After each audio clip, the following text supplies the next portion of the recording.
Assalamualaikum warahmatullahi wabarakatuh.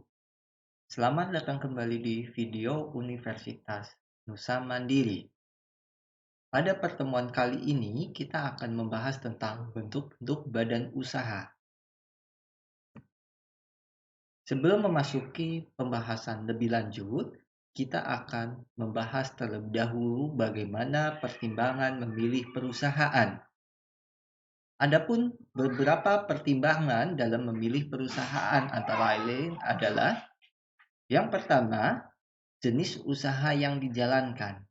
Jadi, sebelum kita memilih perusahaan, ada baiknya kita harus memilih terlebih dahulu jenis usaha apa yang ingin kita jalankan, baik berupa perdagangan, industri, jasa, maupun yang lainnya. Yang kedua, setelah kita menentukan jenis usaha yang kita jalankan, kita perlu membaginya ataupun memperkecilnya pada ruang lingkup usaha yang kita ingin jalankan. Yang ketiga adalah kita harus mempertimbangkan pihak-pihak yang terlibat dalam kegiatan usaha.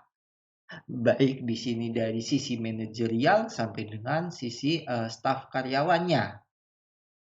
Yang keempat, setelah kita mempertimbangkan 3 poin tadi, kita juga harus mempertimbangkan besar kecilnya resiko usaha. Yang kelima, kita harus mempertimbangkan batas-batas pertanggungjawaban atas utang-utang perusahaan. Yang keenam, kita harus mempertimbangkan besarnya investasi yang ditanamkan dalam usaha kita. Karena dalam investasi tersebut dapat menentukan besar kecilnya perusahaan itu didirikan. Yang ketujuh, kita harus mempertimbangkan cara pembagian keuntungan, baik antara si pemilik usaha dengan investor maupun stakeholder yang lainnya. Yang kedelapan, kita harus mempertimbangkan jangka waktu berdirinya perusahaan. Dan yang terakhir, kita juga harus mempertimbangkan peraturan-peraturan dari pemerintah maupun regulasi karena menyangkut berkembangnya usaha yang kita akan jalankan nantinya. Bentuk perusahaan. Bentuk perusahaan secara yuridis dapat dibagi menjadi beberapa bagian. Yang pertama adalah perusahaan perseorangan. Perusahaan perseorangan merupakan perusahaan yang dikelola dan diawasi oleh satu orang. Perusahaan perseorangan ini memiliki beberapa kelebihan. Di antaranya adalah mudah dibentuk dan dibubarkan. Yang kedua, bekerja dengan sederhana.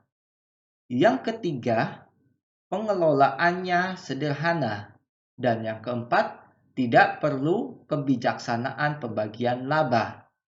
Sedangkan kelemahan dari perusahaan perseorangan antara lain adalah tanggung jawab tidak terbatas. Yang kedua, kemampuan manajemen terbatas. Yang ketiga, sulit mengikuti pesatnya perkembangan perusahaan. Dan yang keempat, sumber dana hanya terbatas pada pemilik. Dan terakhir, resiko kegiatan perusahaan ditanggung oleh sendiri. Kemudian, bentuk perusahaan yang kedua adalah firma. Firma adalah bentuk badan usaha yang didirikan oleh beberapa orang dengan menggunakan nama bersama atau satu nama digunakan bersama. Dalam firma, semua orang bertanggung jawab secara bersama-sama atas nama sendiri maupun bersama-sama terhadap utang perusahaan. Adapun kelebihan dari firma ini adalah yang pertama, prosedur pendirian relatif mudah. Yang kedua, mempunyai kemampuan finansial yang lebih besar karena merupakan gabungan dari beberapa modal. Yang ketiga, keputusan bersama dengan pertimbangan seluruh anggota sehingga keputusan menjadi lebih baik tentunya. Kemudian kelemahan dari firma yang pertama adalah utang-utang perusahaan ditanggung oleh kekayaan pribadi para anggota firma tersebut. Yang kedua, kelangsungan hidup perusahaan tidak terjamin. Sebab bila salah satu anggota keluar, maka firma pun akan bubar. Nah, kemudian jenis ataupun bentuk perusahaan yang ketiga adalah perseroan komanditer ataupun CV. CV adalah persekutuan yang didirikan oleh beberapa orang yang menyerahkan dan mempercayakan uangnya untuk dipakai dalam persekutuan tersebut. Sekutu dalam CV dikelompokkan menjadi dua macam, yaitu sekutu komplementer dan sekutu komanditer. Sekutu komplementer adalah orang yang bersedia memimpin pengaturan perusahaan dan bertanggung jawab penuh dengan kekayaan pribadinya. Sedangkan sekutu komanditer adalah sekutu yang mempercayakan uangnya dan bertanggung jawab terbatas pada kekayaan yang diikut sertakan dalam perusahaan tersebut. Kemudian, CV mempunyai beberapa kelebihan. Antara lain adalah prosedur pendirian relatif mudah, modal yang dikumpulkan dapat lebih banyak. Yang ketiga, kemampuan untuk memperoleh kredit lebih besar. Yang keempat, manajemen dapat didiversifikasikan. Dan yang kelima, kesempatan untuk berkembang tentunya lebih besar. Adapun kelemahan dari CV tersebut adalah tanggung jawab tidak terbatas. Yang kedua, kelangsungan hidup tidak terjamin. Dan yang terakhir adalah sukar untuk menarik kembali investasinya. Adapun bentuk perusahaan yang keempat adalah perseroan terbatas atau yang sering kita sebut dengan PT. PT merupakan suatu badan usaha yang mempunyai kekayaan, hak, serta kewajiban sendiri yang terpisah dari kekayaan dan hak serta kewajiban para pendiri maupun pemiliknya. Berbeda dengan bentuk badan usaha lainnya, PT di sini mempunyai kelangsungan hidup yang relatif lebih panjang karena perseroan ini tetap berjalan meskipun pendiri atau pemiliknya meninggal dunia. Jadi, tanda keikutsertaan seseorang dalam PT adalah saham yang dimilikinya tentunya.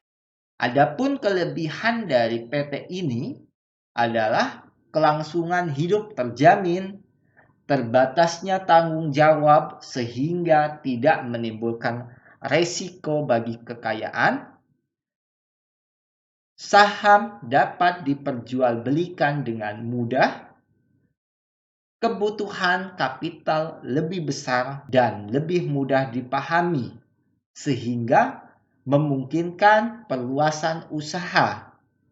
Dan yang terakhir, pengelolaan perusahaan dapat dilakukan lebih efisien.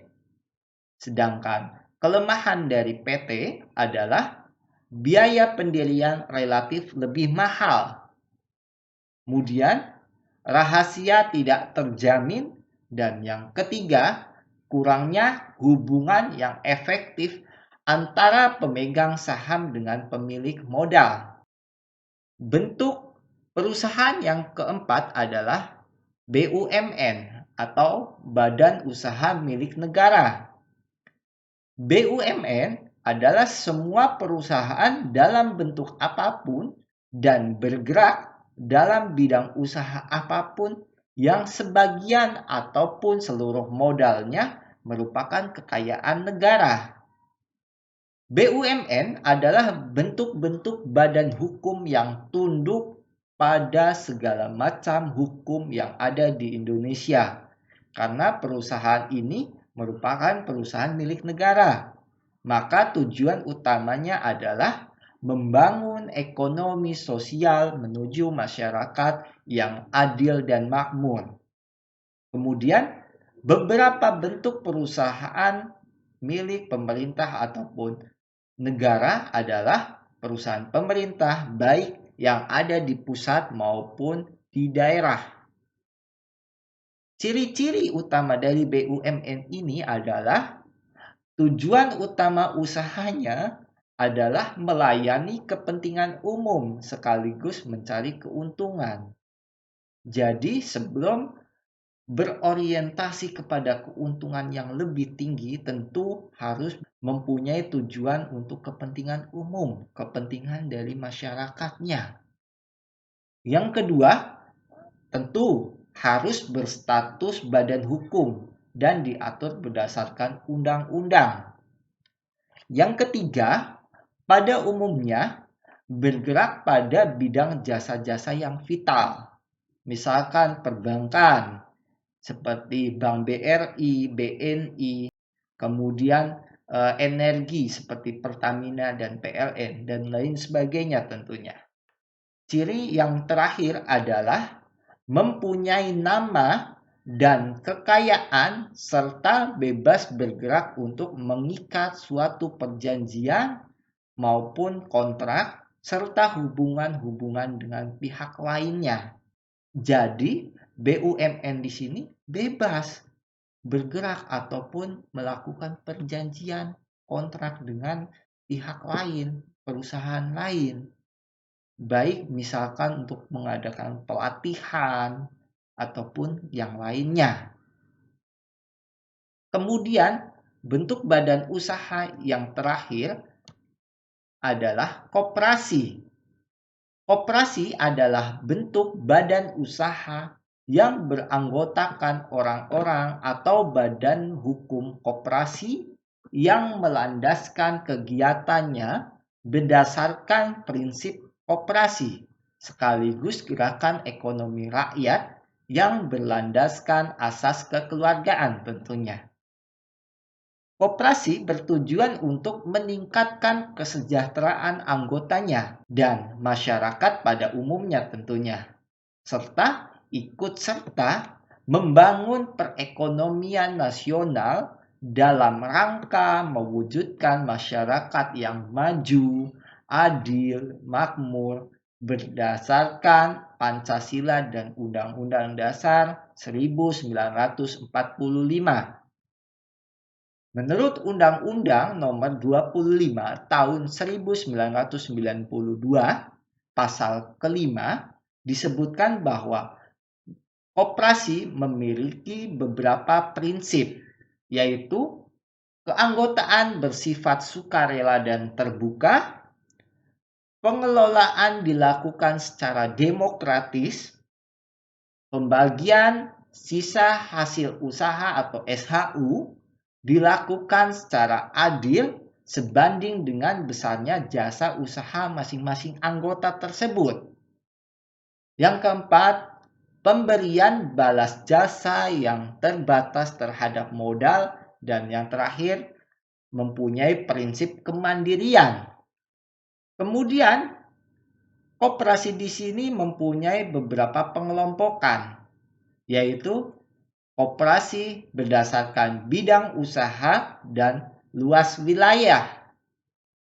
Berdasarkan bidang usaha, koperasi dibedakan menjadi koperasi produksi, koperasi konsumsi, koperasi simpan pinjam, koperasi serba usaha.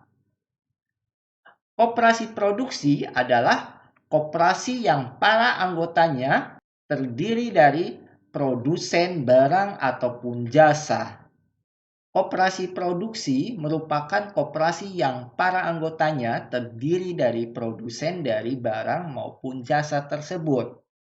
Kemudian, koperasi produksi ini memudahkan anggotanya dalam kegiatan sehari-hari seperti menyediakan bahan baku dan perlengkapan produksinya. Kemudian, koperasi konsumsi. Koperasi konsumsi adalah koperasi yang bergerak dalam penyediaan kebutuhan pokok bagi para anggotanya, seperti kebutuhan pokok setiap harinya, beras, minyak goreng, dan lain sebagainya tentunya. Kemudian jenis koperasi yang ketiga adalah koperasi simpan pinjam. Koperasi simpan pinjam merupakan koperasi yang bergerak dalam penghimpunan dana dari para anggota, serta menyalurkan kepada anggota yang membutuhkan tentunya. Yang keempat, koperasi serba usaha merupakan koperasi yang mempunyai bidang usaha rangkap ataupun beraneka ragam sesuai dengan kebutuhan dari anggotanya. Berdasarkan luas wilayahnya, koperasi dibagi menjadi beberapa. Yang pertama adalah primer koperasi, yang kedua pusat koperasi, yang ketiga gabungan koperasi, dan yang terakhir adalah induk koperasi. Primer koperasi merupakan koperasi yang sebagian satuan terkecil dengan wilayah yang kecil pula dan melibatkan secara langsung orang-orang sebagai anggotanya. Jadi, ruang lingkupnya hanya sebagian wilayah saja ataupun lebih kecil. Dan anggotanya merupakan yang ada di wilayah tersebut. Kemudian, pusat koperasi. Pusat koperasi adalah koperasi yang anggotanya adalah koperasi primer dan sedikitnya ada 5 orang. Kemudian gabungan koperasi. Gabungan koperasi merupakan koperasi yang dibentuk secara bersama-sama oleh pusat koperasi. Dan di sini gabungan koperasi biasanya paling sedikit terdiri dari 3 pusat koperasi. Dan yang terakhir adalah induk koperasi. Induk koperasi merupakan koperasi yang dibentuk secara bersama-sama oleh gabungan koperasi yang paling sedikit adalah 3 gabungan koperasi. Kemudian, pengelolaan koperasi, terutama koperasi primer, dilakukan oleh pihak-pihak yang menentukan maju mundurnya koperasi melalui rapat anggota, pengurus maupun pengawasnya. Rapat anggota merupakan pemegang kekuasaan tertinggi di koperasi dan berkewajiban ikut serta mengembangkan, menjaga keutuhan, serta melakukan penertiban kepada organisasi koperasi tersebut. Yang kedua, pengurus. Pengurus merupakan orang-orang yang secara aktif menjalankan tugas pengelolaan koperasi. Dan yang ketiga, pengawas. Pengawas bertugas menentukan cara pembagian keuntungan dan jumlah keuntungan yang dibagi. Kemudian, penggabungan ataupun kombinasi perusahaan. Penggabungan perusahaan merupakan kerjasama antara beberapa perusahaan. Penggabungan usaha terjadi karena perusahaan kecil umumnya mempunyai pasar terbatas dan tidak mempunyai kemampuan menguasai pasar yang luas. Jadi ada beberapa perusahaan kecil yang memang pasarnya terbatas. Dia ingin mengembangkan usahanya lebih luas lagi, makanya melakukan penggabungan perusahaan.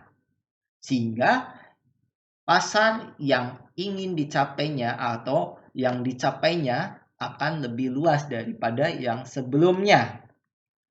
Kemudian yang kedua, kualitas bahan baku perusahaan relatif lebih sedikit sehingga harga beli menjadi mahal dan berakibat pada harga jual yang mahal pula tentunya. Jadi dalam perusahaan kecil tentu bahan baku yang disiapkan ataupun yang dibeli pasti lebih sedikit. Sehingga ya tentu Semakin sedikit bahan baku yang kita beli, harganya pun akan semakin mahal. Dan tentunya kita harus menjualnya juga lebih mahal daripada yang ada di pasaran. Yang ketiga, suplai bahan baku untuk perusahaan kecil tidak terus-menerus, sedangkan jumlah yang diinginkan pemasok tetap berkesinambungan. Jadi perusahaan kecil ini pastinya tidak bisa menyuplai secara terus-menerus karena ada keterbatasan bahan baku, sehingga produksinya pun akan sedikit. Nah, namun ya memang pemasok ya tidak mau tahu karena di sini pastinya ingin produk yang diambil itu tetap berkesinambungan. Yang keempat, keinginan untuk bersaing dengan barang impor yang seringkali mempunyai harga jual relatif murah. Yang kelima, untuk menggunakan teknologi baru yang lebih efisien dan efektif serta menciptakan barang baru, tentu perlu biaya penelitian yang sangat mahal dan dapat ditanggung bersama. Yang keenam, untuk menguasai mata rantai mulai dari bahan baku, produksi sampai dengan pemasaran. Dan yang ketujuh, mengurangi pengaruh konjungtur. Adapun beberapa bentuk-bentuk penggabungan, diantaranya adalah penggabungan vertikal integral dan penggabungan horizontal paralelisasi. Penggabungan vertikal integral merupakan suatu bentuk penggabungan antara perusahaan yang dalam kegiatannya memiliki tahapan produksi yang berbeda.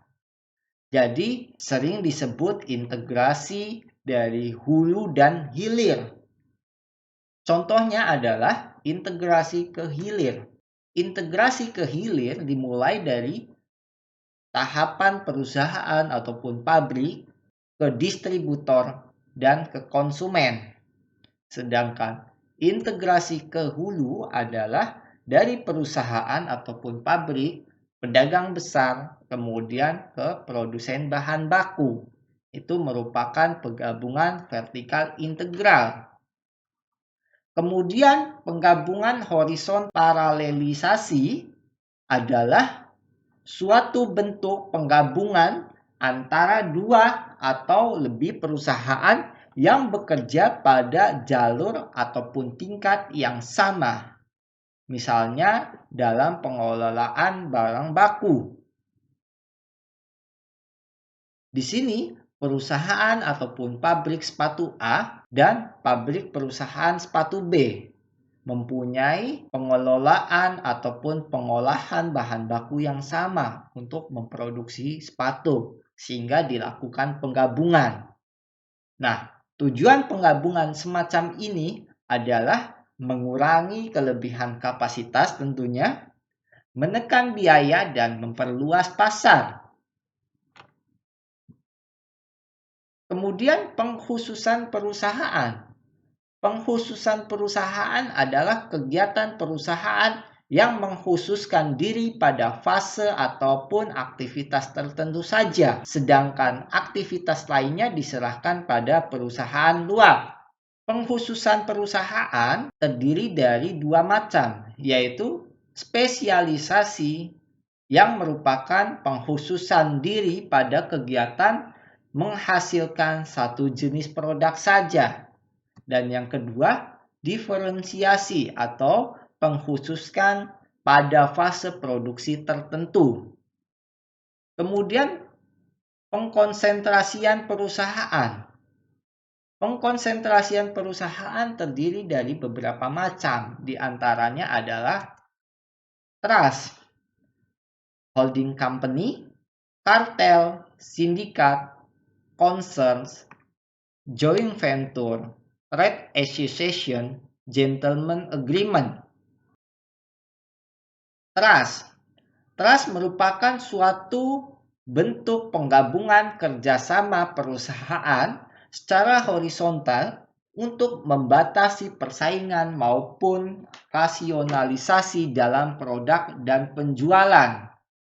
Contohnya adalah paket saham PT-A dan paket saham PT-B melakukan pengkonsentrasian melalui trust sehingga terbitlah sertifikat saham baru.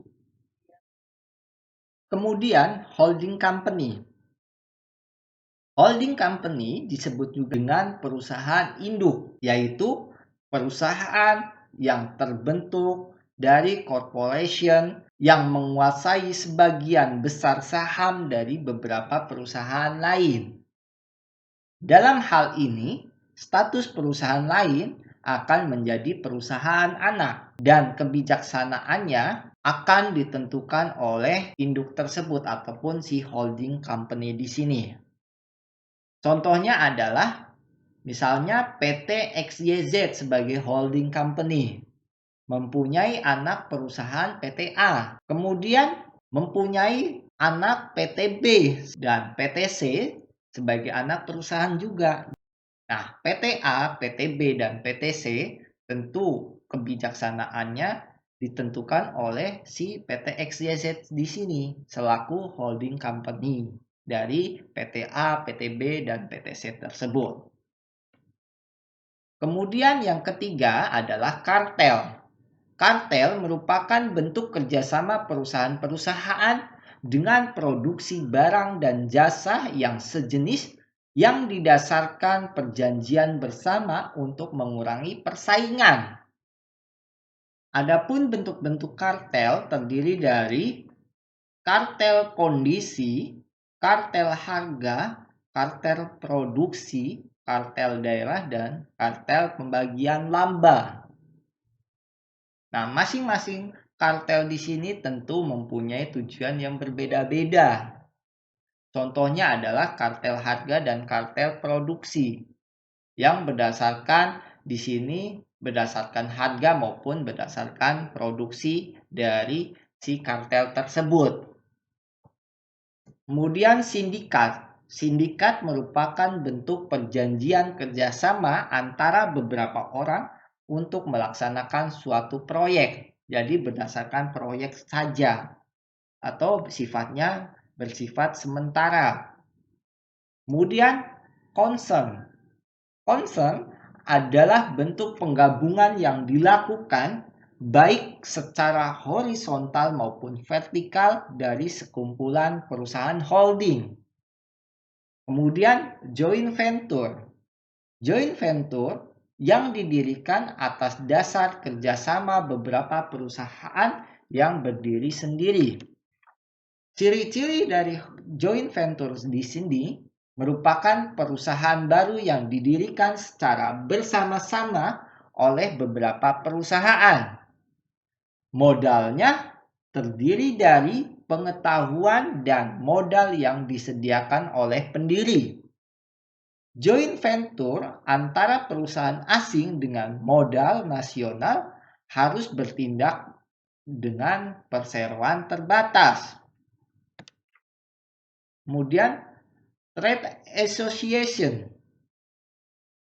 Trade association merupakan persekutuan beberapa perusahaan dari suatu cabang perusahaan yang sama dengan tujuan memajukan para anggota dan bukan mencari laba. Contohnya PHRI dan Gapindo. Kemudian yang terakhir adalah gentleman agreement. Gentleman agreement merupakan persetujuan beberapa produsen dalam daerah penjualan yang dimaksud untuk mengurangi persaingan di antara mereka. Kemudian lembaga keuangan. Lembaga keuangan adalah semua badan yang melalui kegiatannya di bidang keuangan, menarik dana masyarakat dan menyalurkan ke masyarakat itu sendiri. Lembaga keuangan dibagi menjadi dua macam, yaitu lembaga keuangan yang disebut bank dan lembaga keuangan bukan perbankan atau lembaga keuangan bukan bank. Bank Menurut Undang-Undang Nomor 7 Tahun 1992, bank merupakan badan usaha yang kegiatannya menghimpun dana dari masyarakat dalam bentuk simpanan dan menyalurkannya kepada masyarakat dalam bentuk kredit guna meningkatkan taraf hidup masyarakat. Adapun fungsi perbankan antara lain adalah dalam arti luas, bank adalah alat pemerintah untuk menjaga kestabilan ekonomi, moneter, dan keuangan tentunya. Dan dalam arti sempit, fungsi pokok perbankan adalah alat penarik uang kartal dan uang viral dari masyarakat dan menyalurkannya ke masyarakat. Ada beberapa peranan perbankan. Yang pertama adalah peranan bank dalam uang hubungan luar negeri. Adalah sebagai jembatan dengan dunia internasional dalam lalu lintas devisa, moneter, perdagangan, serta membantu terjadinya perdagangan ekspor dan impor, pariwisata, serta transfer uang yang berskala internasional. Yang kedua, peranan dalam negeri. Bank berperan membimbing masyarakat dalam menabung dan membimbing dalam proses pengambilan kredit. Jenis-jenis lembaga perbankan menurut fungsinya terdiri dari bank sentral, bank umum, bank tabungan, bank pembangunan, bank pengkreditan rakyat, dan bank campuran. Kemudian, jenis lembaga perbankan menurut kepemilikannya adalah bank umum milik negara, bank umum swasta, bank pembangunan daerah, dan bank asing. Lembaga keuangan bukan bank atau LKBB. LKBB merupakan lembaga keuangan bukan bank yang melakukan bidang usaha keuangan yang secara langsung maupun tidak langsung menghimpun serta memberikan pinjaman jangka pendek, biasanya antara 1 sampai dengan 5 tahun, dan jangka panjang tentunya, tapi hanya beberapa saja. LKBB juga merupakan sebuah badan hukum yang didirikan oleh warga negara Indonesia serta dapat melakukan kerjasama dengan pihak asing dan juga sebagai badan hukum asing dalam bentuk perwakilan dari lembaga keuangan yang berkedudukan di luar negeri. Jenis-jenis usaha dari LKBB di sini adalah yang pertama, menghimpun dana dengan jalan mengeluarkan kertas berharga ataupun obligasi. Dua, menerbitkan sertifikat deposito. Tiga, anjak piutang. Yang keempat, sewa guna usaha. Yang kelima, kartu kredit. Yang keenam, pembiayaan konsumen. Yang ketujuh, perantara dalam penerbitan dan perdagangan surat berharga. Dan yang terakhir adalah sebagai perantara untuk mengadakan joint venture. Demikian pertemuan kali ini. Terima kasih. Billahi taufik wal hidayah. Wassalamualaikum warahmatullahi wabarakatuh.